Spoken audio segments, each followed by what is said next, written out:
Hi, welcome to That Reminds Me Of, a podcast about film and the films that remind us of that film. You're here with Baron and the Doc. And the Maestro. Do we need another drink? Yes, we do. Yeah. So Baron, here we are at the Capitol again. Hey Doc, how are you? I'm great. We are under some time pressure. Yeah, we are. We spent a little bit too long faffing about earlier, and it's now 5:55 and our next screening is at 6:30. Yes, and it's at a cinema other than the Capitol That's from memory. not where we are right now. So we might have to make this a quick episode. This would be a tight 15. A tight 15? I'm going to say it's a tight 15. Okay. Well, Maybe 20. we're talking about the film Anatomy of a Fall. Yes. And I would like you to start off with a synopsis. I'm a little bit sad that this is a tight 15, maybe 20, because I love this film. But before we get into that synopsis time, Anatomy of a Fall. Bristling with emotional depth, this Cannes Palme d'Or winning, French courtroom drama puts a couple's failed marriage on trial. A story that emphasizes the solace and struggles of companionship.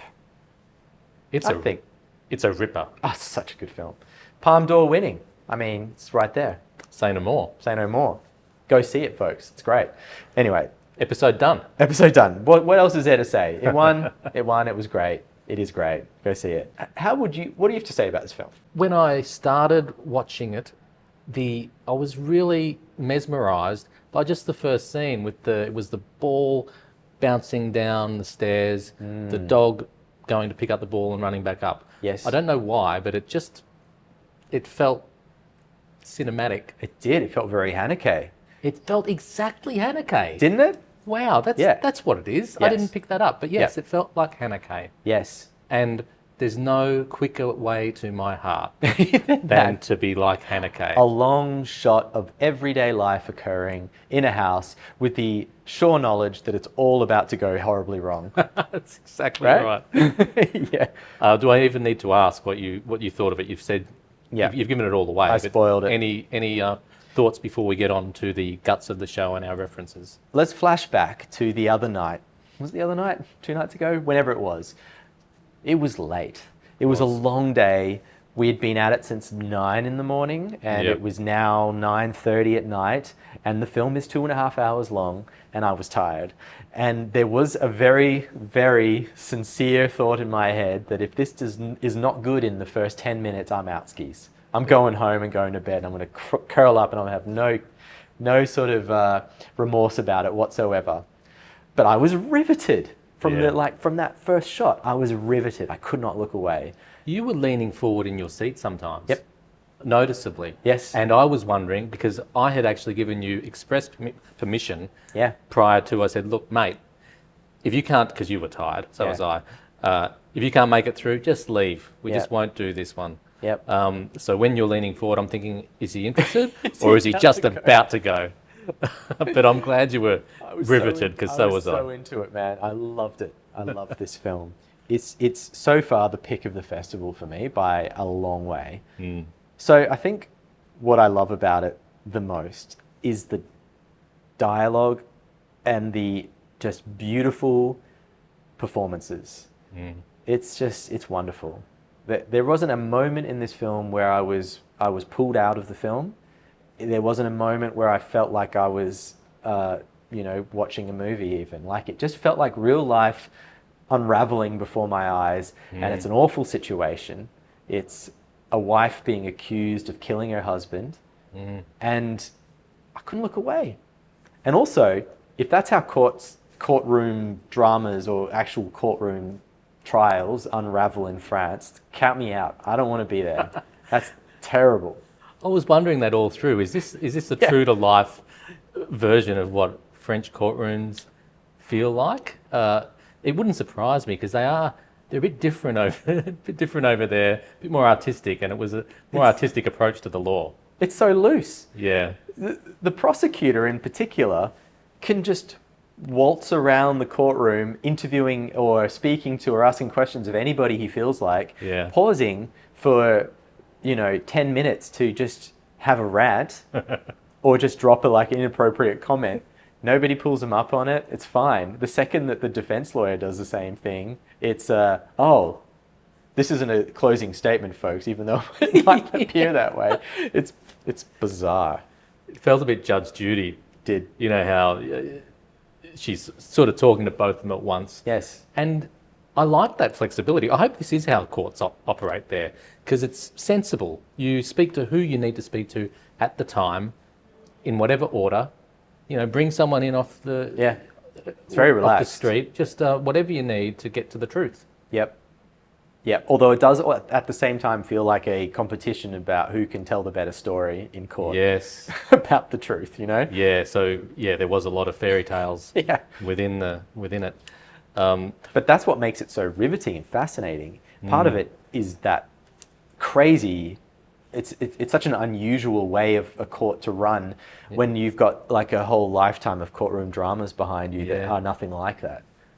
It's like, almost like a different film, actually, when you get into the courtroom, isn't it? Yeah. There's two films side by side with a different flavour and a different tone. It's beautiful. We're getting some background music in the Capitol. That's it looks nice. like they're doing some test Nice stuff atmos. downstairs. Yeah. Hey, so again, there might be some people walking through, going to the toilet at any moment now. That'd be interesting. Didn't happen in the last episode. No, I hope it happens. I want someone special to walk through. Yeah. Hugo Weaving, maybe. Hugo. That'd be awesome. He might sit down and have a chat. Probably won't. Probably No, he would. I reckon if he came through, he would. Okay. Fingers crossed. Tell us what it reminded you of. So my first one, and you've alluded to it inadvertently with your shot of the ball going down the staircase, is an amazing documentary series called The Staircase. Oh, wow.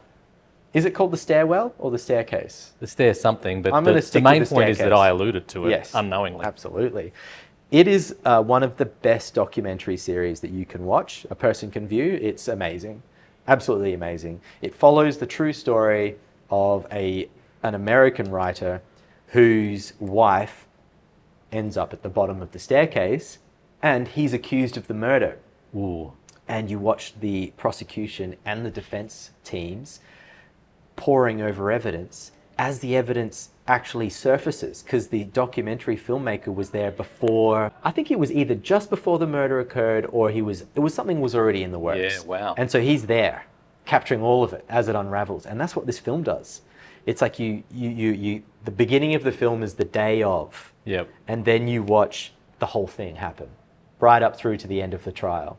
So That kind of reminds me of like a Agatha Christie, like a Poirot, the Orient Express, Yes. where it just happens that Poirot or Miss Marple or insert he's on the train. Kenneth Branagh Yeah. it's Kenneth Branagh. Yeah. Yeah. Just happened to be on the train to 100%. solve the mystery. Yeah. I like it. Beautiful.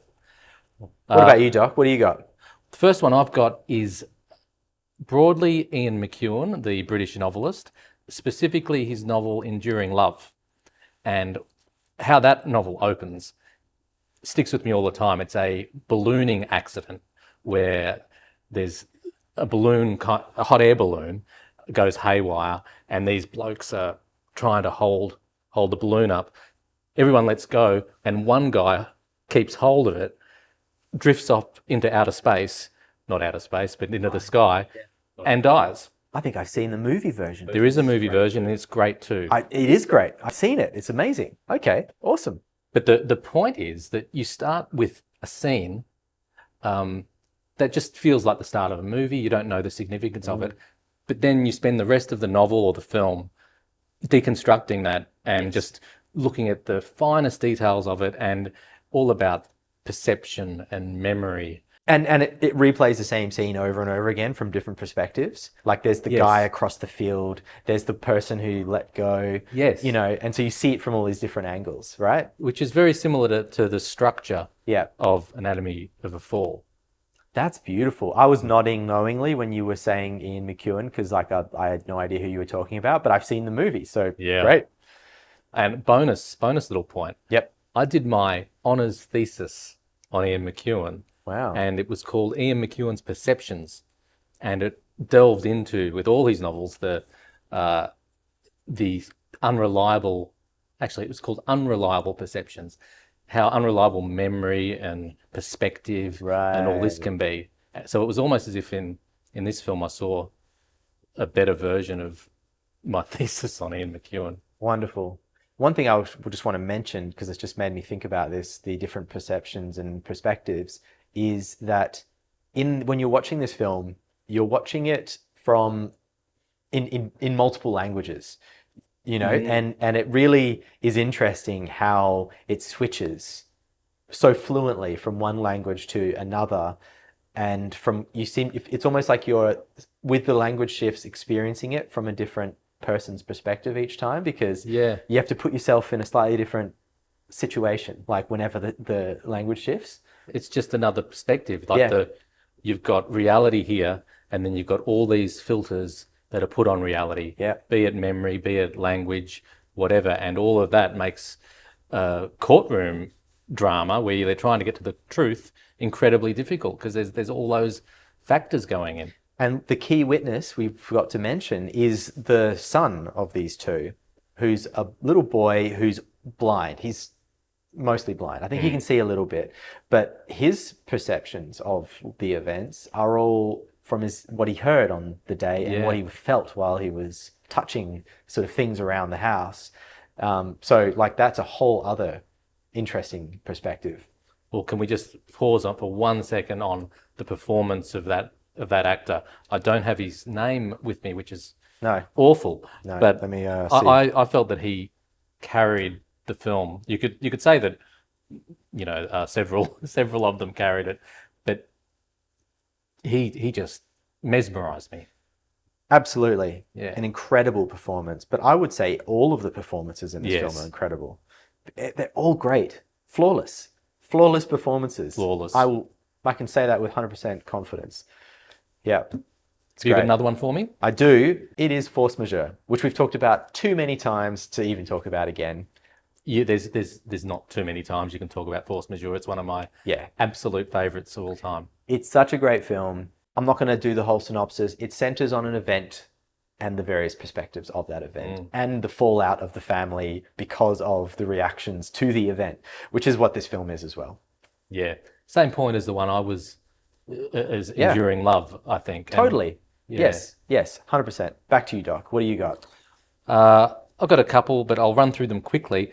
One is, maybe a spoiler alert is required here. It's the movie we saw just before Anatomy of a Fall, and that is The Rooster.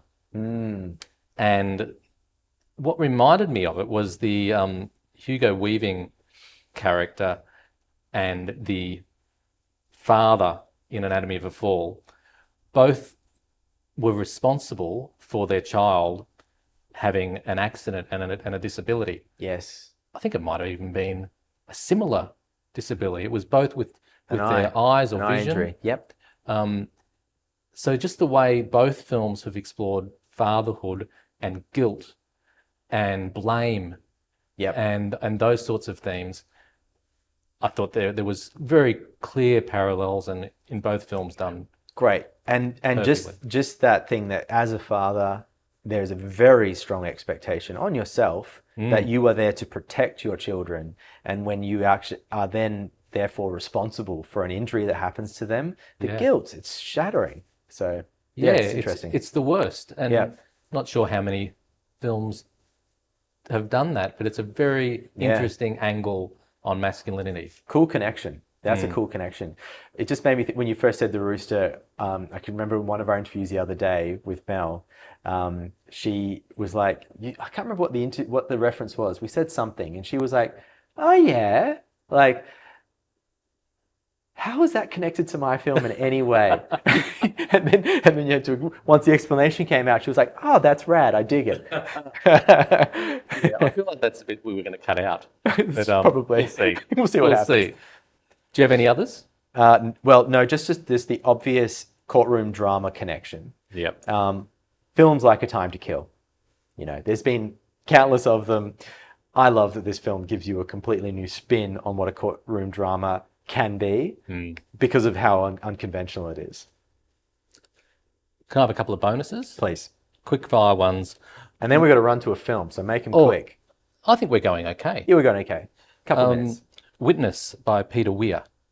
Yes. The main image I have is of the child who has been witness to something. Yeah.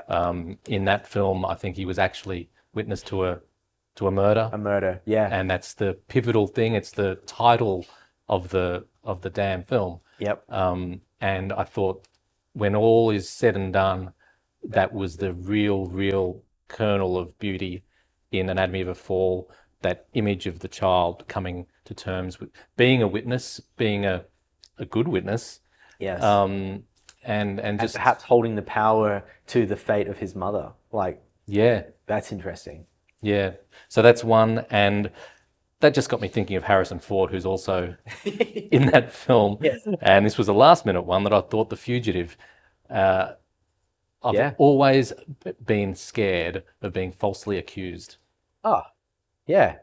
And there we have an action film where Harrison is falsely accused and spends the whole film trying to, free himself. I rewatched The Fugitive recently. Oh, you did? And it is a perfect movie. I'm going to put that out there right now. It's a perfect film. You cannot make it better than that. It's amazing. That is so good to hear, because I remember just loving it. It's great. Yeah. It's great. Everything about it. It's great. Well, I think that's just about a perfect episode, time-wise. Yeah. That's how they should be. Quality, I'm not sure. But time-wise, I think we stuck to it. Absolutely up to the audience. Quality. Anyway. Like and subscribe. All right, Doc, we're off to see a film. I'm excited. Yeah, I might just stay here and hope someone comes through the doors. She's just about to. Really? Hello. Hello. We've been waiting for that. Finally. Wow, timing. How's that? All right, see you at the next one. See ya.